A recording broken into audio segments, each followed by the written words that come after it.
March was a month with a lot of lead up to it because of a certain game I was very excited about, putting a little pressure on myself to be ready for it that mostly worked out. I had a game with a lovable robot to finish, and I managed to crawl dungeons in it until its eventual end, partially in the name of finishing before a certain alchemy-filled JRPG came out that I continue to spend comfy time with as we continue in a new month. It was a good month of games that ended with something I'm very excited to continue, so let's get into the JRPGs I played in March.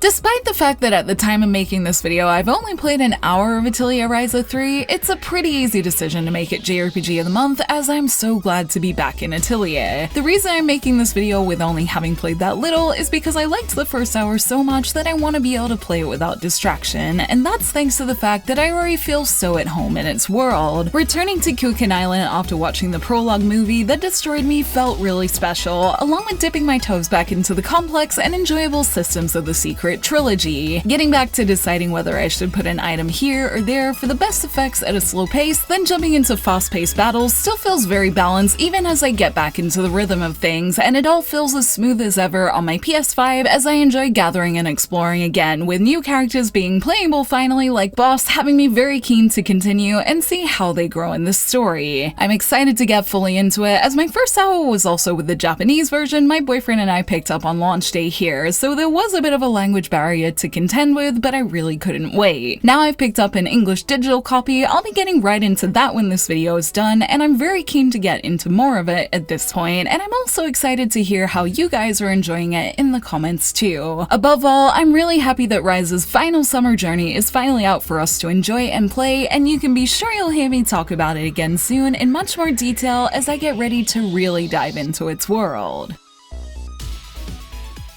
While I only played 2 new releases this month, I really mean it when I say that Void Terrarium 2 was a close second for JRPG of the month, even against something I love as much as Atelier, as I also loved getting back into roguelike dungeon crawling fun with the adorable Robbie and found myself pretty sucked into it in my journey. The moment I knew I was really into it was when on a public holiday here, I blitzed through its last 10 hours right until the ending that I felt more than happy to do, as I was enjoying giving things to Toriko and discovering more of the mysteries of the human world. It's a much deeper story experience because of that latter part that makes it easy to get immersed in outside of its satisfying dungeon gameplay that made me happy to keep questing and collecting things, as there was always some kind of new detail that made how things ended up the way they did even more interesting. I think this is a testament to how good its story is, since I definitely had some potential to get burnt out on Void Terrarium's overall gameplay, as since I had 2 for PS4, I took it upon myself to play Void 1 on Switch in Japanese during my train times for a little extra so-called research and mainly dungeon fun, with some language study thrown in too that meant my March was filled with a lot of Void Terrarium. Rather than burning me out, it kept me in the groove of getting through its roguelike dungeons, and also made me appreciate new features more, like the way weapons and skills have been given tweaks to make them just overall better. And while there are a lot of similarities between the original and the sequel, my time with the original helped me appreciate the new parts of Void Terrarium 2 while reminding me of its humble beginnings as well. I've really loved these 2 games in the series so far, and while I don't know if they're necessarily should be a 3rd game, at least until I get the 3rd ending, I know I would gladly go on any adventure that is given with Toriko and her protective machine crew again, and I'm just overall happy that we saw this sequel that helped deepen a world that I love that little bit more.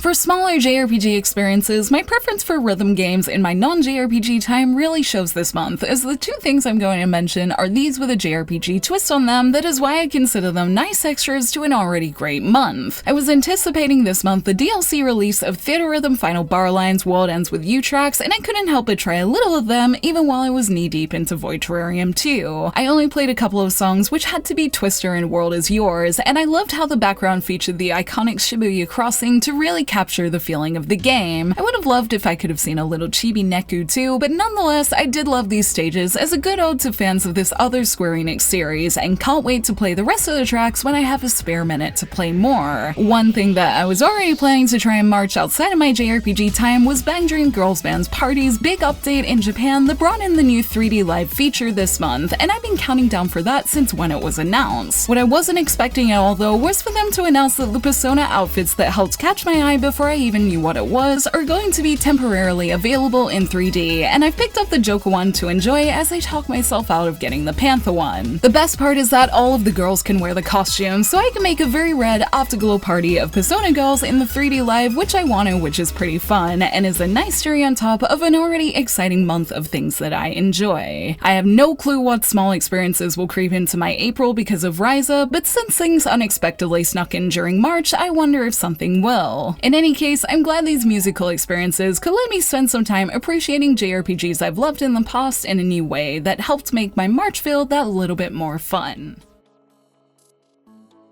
Since I'm still playing Atelier Ryza 3 as I make this video, it's hard for me to plan my April without thinking where I'll be with that first. There is the Fire Emblem Engage DLC coming out where you can play as its villains, which I'm super excited for as they were what I thought was some of its best characters, but it does come out in early April that makes me wonder if I'll be able to stick my head out of Ryza 3 for it, which I probably should as I did buy the pass mostly for that content. Perhaps I'll be more free later in the month, which will see me maybe try Mugen Souls if I'm in the mood for it, on the second wave of Near music that will come to Theatrhythm on the 26th. But honestly, I'm so focused on finishing and reviewing Ryza 3 right now that it's a little hard to plan, but I'm sure something will creep into my second half of April as it always does, especially with things that I've missed from earlier this year that could be a good way to cap off my Ryza 3 journey. I will say that maybe aside from Fire Emblem, no one thing is really sticking out to me from this month's releases, which is also not helping me make a solid plan, but I think that's good sometimes since I am usually so planned in my JRPG time. It's nice to keep things spontaneous too, at least outside of my plans to play a lot of Atelier. Whether you're still playing Ryza 3 or another game, as usual, I hope you're all having lots of fun with what you're playing too, as we get into a new season of games with some more great things to play out now and on the way too.